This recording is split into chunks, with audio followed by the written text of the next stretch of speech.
Hi, this is Gary, and welcome to this week's Fountain Pen Showdown. Today, I'm going to be comparing two pens from Moonman. The first one, this lovely green Moonman M800. This comes with a Moonman nib. And the second pen, it's this Moonman M800, but this one, it comes with the Bock nib. The difference between the two is only the nib, but that also means there's a $30 difference in price. So join me down on the mat as we explore these two pens and see, is that Bock nib worth the additional $30?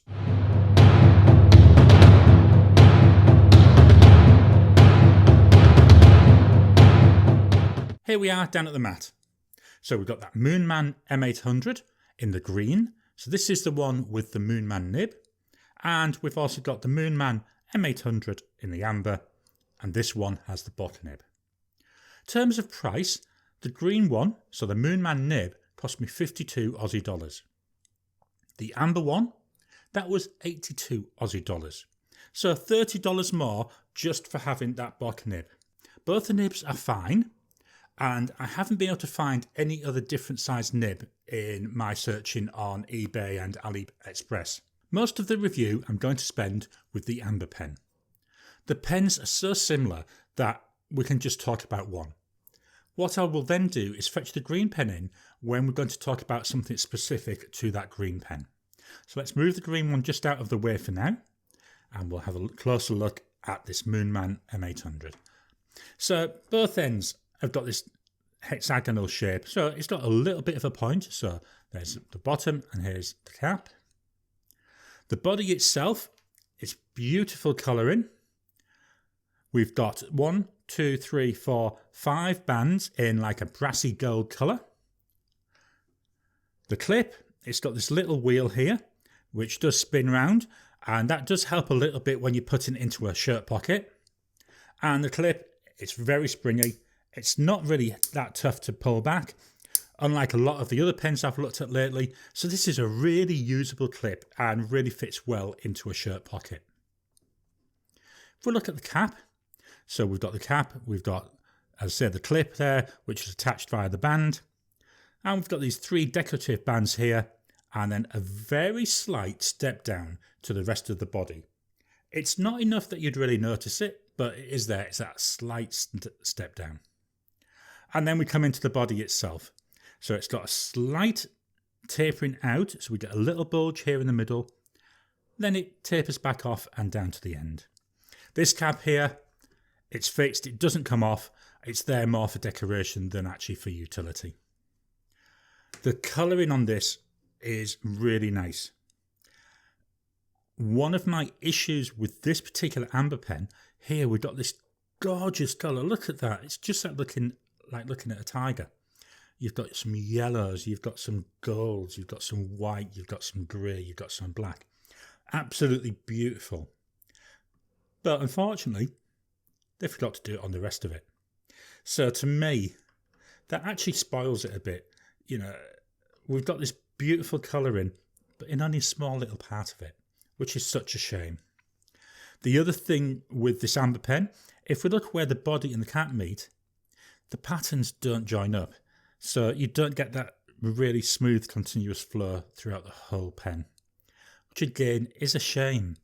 If I fetch the green one in, the green one, when we spin around this, it's got a little bit of the same issue. So here we've got the beautiful markings.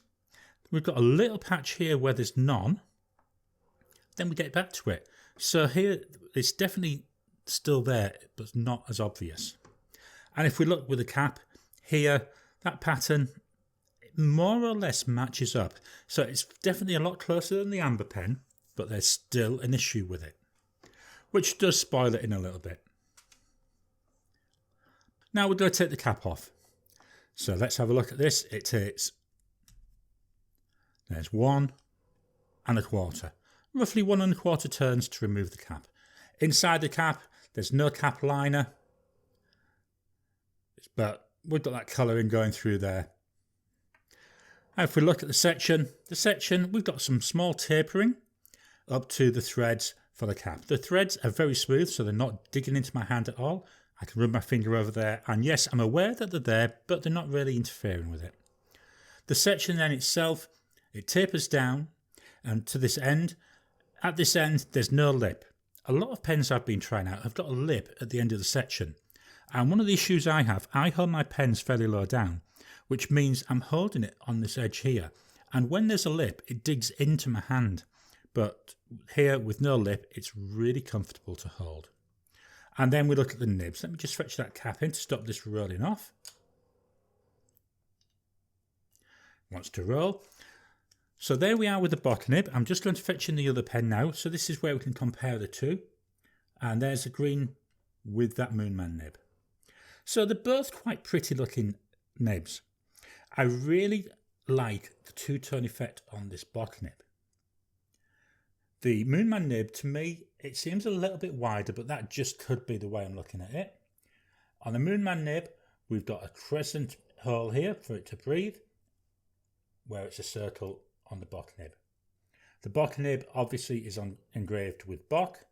The Moonman, it's got the Moonman logo and Moonman. And that, for these pens, is virtually the only difference, is that nib. So let me just pop the caps back on and we'll do some measurements. So let me just fetch in my trusty ruler. And here's a pen.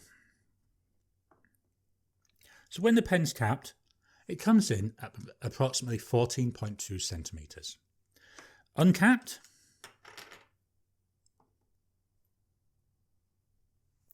is 12.7 centimetres. Posted, and it posts really nice. It's nice, firm posting. You've got to really pull on it to get it to come off. So posted comes in at 16.6 centimetres. The body width at its widest part is 1.4 centimetres. With the cap, again at its widest part, 1.5 centimetres. And this section, it goes from 1 centimetre up to approximately 1.2 centimetres. So the weight, let's fetch in the scales.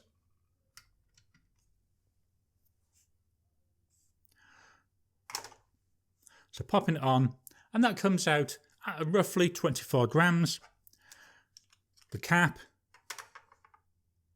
is 7 grams. So it's not really that heavy a pen, especially when you look at the width of it, because I think it's a nice wide pen. So we've looked at the measurements.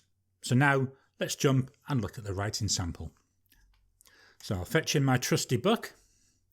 So this book, it is from Oxford. It's the optic white paper, so it's really fountain pen friendly paper.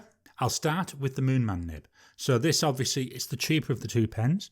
So we're working with a Moonman M800 with a Moonman nib, and that nib, it's a fine. The ink I've got in here is Colorverse Able. A nice green ink to go with a nice green pen. So we're going to look at our wetness tests. So we're going to start off with immediate. And as we expect, very, very wet. Next one we're going to do is for 5 seconds. Now 10 seconds. 15 seconds. 20 seconds. Still really wet. What I'm going to do is I'm going to jump up and we're going to actually wait for a minute.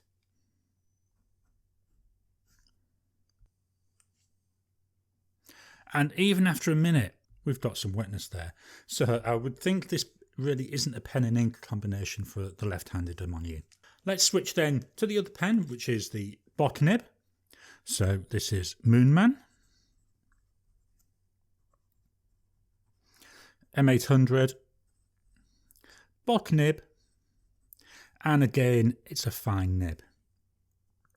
Our ink, it's by Robert Oster and it's Australis Oak.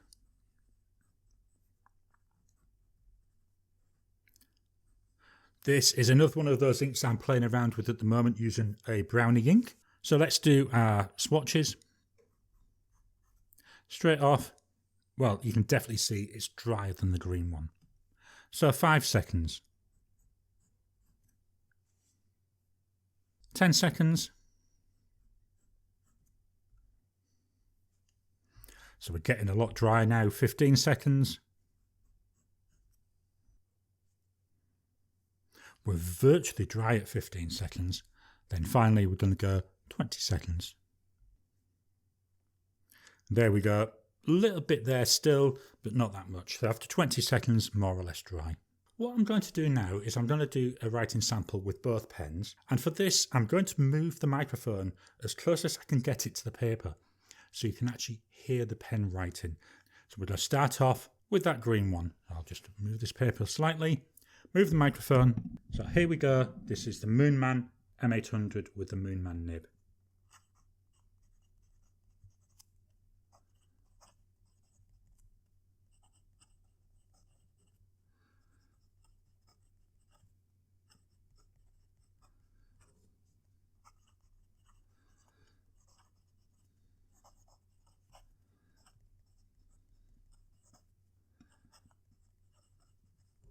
Now with the Bock nib.